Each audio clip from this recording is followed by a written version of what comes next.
हम सरकार से ये विनती करेंगे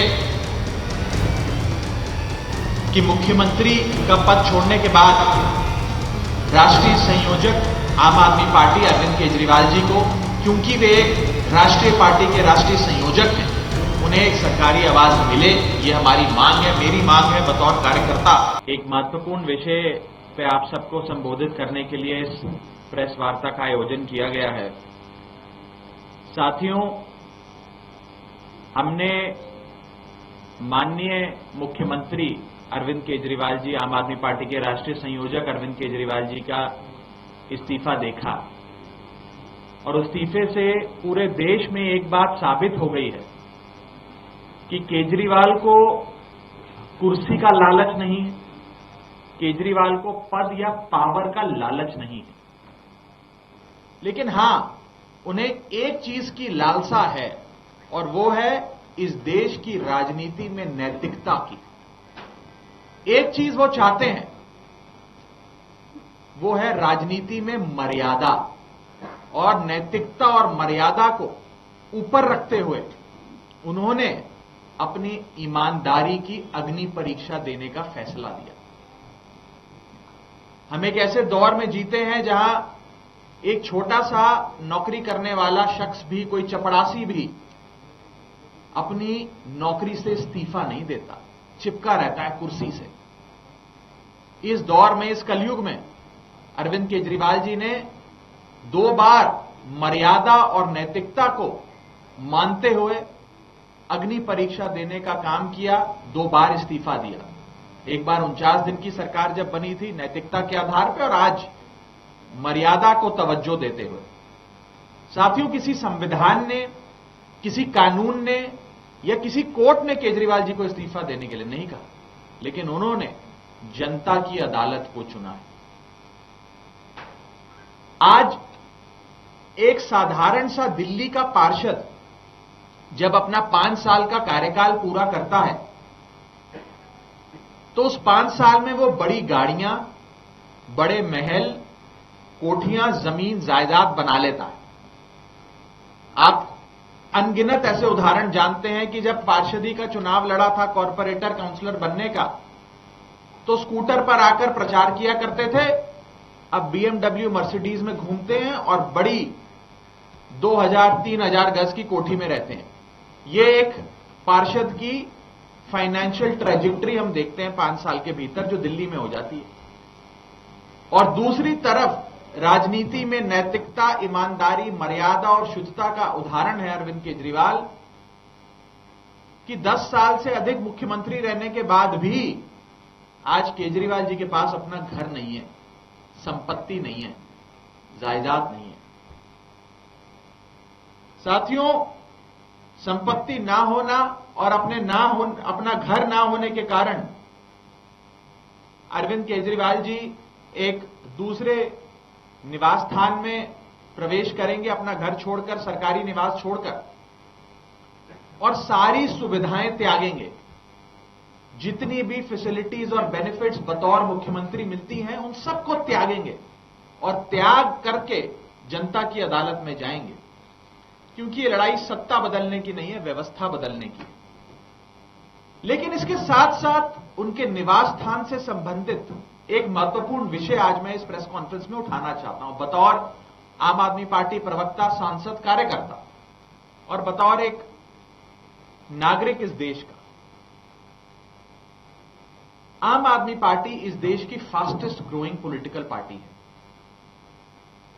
10 साल के भीतर हमें राष्ट्रीय पार्टी होने का दर्जा मिला। कानून यह कहता है कि जब कोई भी पॉलिटिकल पार्टी नेशनल पार्टी बनती है, कानून तहत उसे राष्ट्रीय पार्टी का दर्जा कानून तहत दिया जाता है, तो उसे 2 साधन दिए जाते हैं। उसे मैं सुविधा नहीं कहूंगा, 2 साधन दिए जाते हैं। पहला साधन, उसको अपना काम करने के लिए एक कार्यालय राष्ट्रीय राजधानी में दिया जाता है। जिस कार्यालय में आप स्थित हैं, अभी यहां बैठे हैं, ये कार्यालय हमें राष्ट्रीय राजधानी में राष्ट्रीय पार्टी दर्जा बनने की बदौलत हासिल हुआ। और दूसरी जो साधन हमें कानून तहत मिलना चाहिए, वो है हमारे राष्ट्रीय संयोजक को एक अकोमोडेशन, यानी कि एक सरकारी आवास।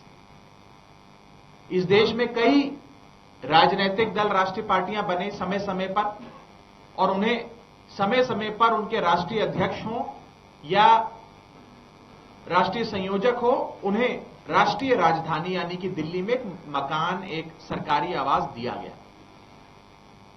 वो चुनाव आयोग का कानून है जिसके तहत मिलता है। आज उसी कानून का हवाला देते हुए हम सरकार से ये विनती करेंगे कि मुख्यमंत्री का पद छोड़ने के बाद राष्ट्रीय संयोजक आम आदमी पार्टी अरविंद केजरीवाल जी को, क्योंकि वे एक राष्ट्रीय पार्टी के राष्ट्रीय संयोजक हैं, उन्हें एक सरकारी आवास मिले। ये हमारी मांग है, मेरी मांग है बतौर कार्यकर्ता, बतौर प्रवक्ता, बतौर भारत देश का एक नागरिक। ये जो साधन दिए जाते हैं राष्ट्रीय पार्टी को, ये कानून में इसका प्रावधान इसलिए किया गया क्योंकि एक राष्ट्रीय पार्टी को चलाने के लिए आपको एक तंत्र चाहिए, कुछ साधन चाहिए। हजारों लोग देश भर के कोने से आते हैं आपसे मिलने, चिट्ठियां लिखी जाती हैं, चिट्ठियां भेजी जाती हैं, आप जैसे पत्रकार आते हैं संवाद करने, लोग आते हैं, दिल्ली के लोग, देश भर के लोग, पंजाब, हरियाणा, उत्तर प्रदेश, महाराष्ट्र, देश के कोने कोने से लोग आते हैं मिलने। इसके लिए इस साधन की व्यवस्था की जाती है।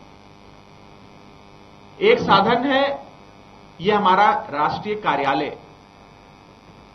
राष्ट्रीय पार्टी, हम गुजरात चुनाव में जब हमारे विधायक बने, हमारा वोट परसेंटेज अच्छा आया, उसके बाद हम राष्ट्रीय पार्टी बन गए। लेकिन करीब करीब 2 साल की लंबी लड़ाई के बाद और कोर्ट कचहरी के हस्तक्षेप के बाद केंद्र सरकार ने हमें ये ऑफिस, ये कार्यालय दिया कोर्ट के आदेश अनुसार। लेकिन इस बार मैं केंद्र सरकार से दरख्वास्त करूंगा कि बिना किसी देरी के, बिना किसी राजनीतिक हस्तक्षेप के, बिना किसी राजनीतिक भावनाओं से प्रेरित होते हुए कानून को फॉलो करें और हमारे नेता, राष्ट्रीय संयोजक आम आदमी पार्टी अरविंद केजरीवाल जी को एक साधन के रूप में सरकारी आवास अवश्य दिया जाए, जो उनका हक है, जो उनका अधिकार है, जो आम आदमी पार्टी का हक है। इस देश में लगभग 6 पॉलिटिकल पार्टीज बताया जा रहा है कि आज के समय राष्ट्रीय पार्टियां हैं। पहली भारतीय जनता पार्टी, जिनके अध्यक्ष हैं जेपी नड्डा साहब, उनको एक राष्ट्रीय घर, एक सरकारी आवास राष्ट्रीय अध्यक्ष होने के नाते मिला हुआ है। कांग्रेस पार्टी राष्ट्रीय पार्टी है, उनके अध्यक्ष श्री मल्लिकार्जुन खड़गे साहब को अध्यक्ष होने के नाते एक सरकारी आवास मिला हुआ है। ऐसे ही बहुजन समाजवादी पार्टी की अध्यक्षा मायावती जी को भी एक सरकारी आवास दिल्ली में मिला हुआ है, क्योंकि वे भी एक राष्ट्रीय पार्टी हैं। ऐसे ही सीपीएम और एनपीपी, 2 और अन्य राष्ट्रीय पार्टियां हैं जिनको यहां पर सरकारी आवास मिला हुआ है। मैं चाहूंगा कि आम आदमी पार्टी, जो 6ठी राष्ट्रीय पार्टी है इस देश की, उसको भी कानून के तहत जो साधन मिलने चाहिए वो मुहैया कराई जाए।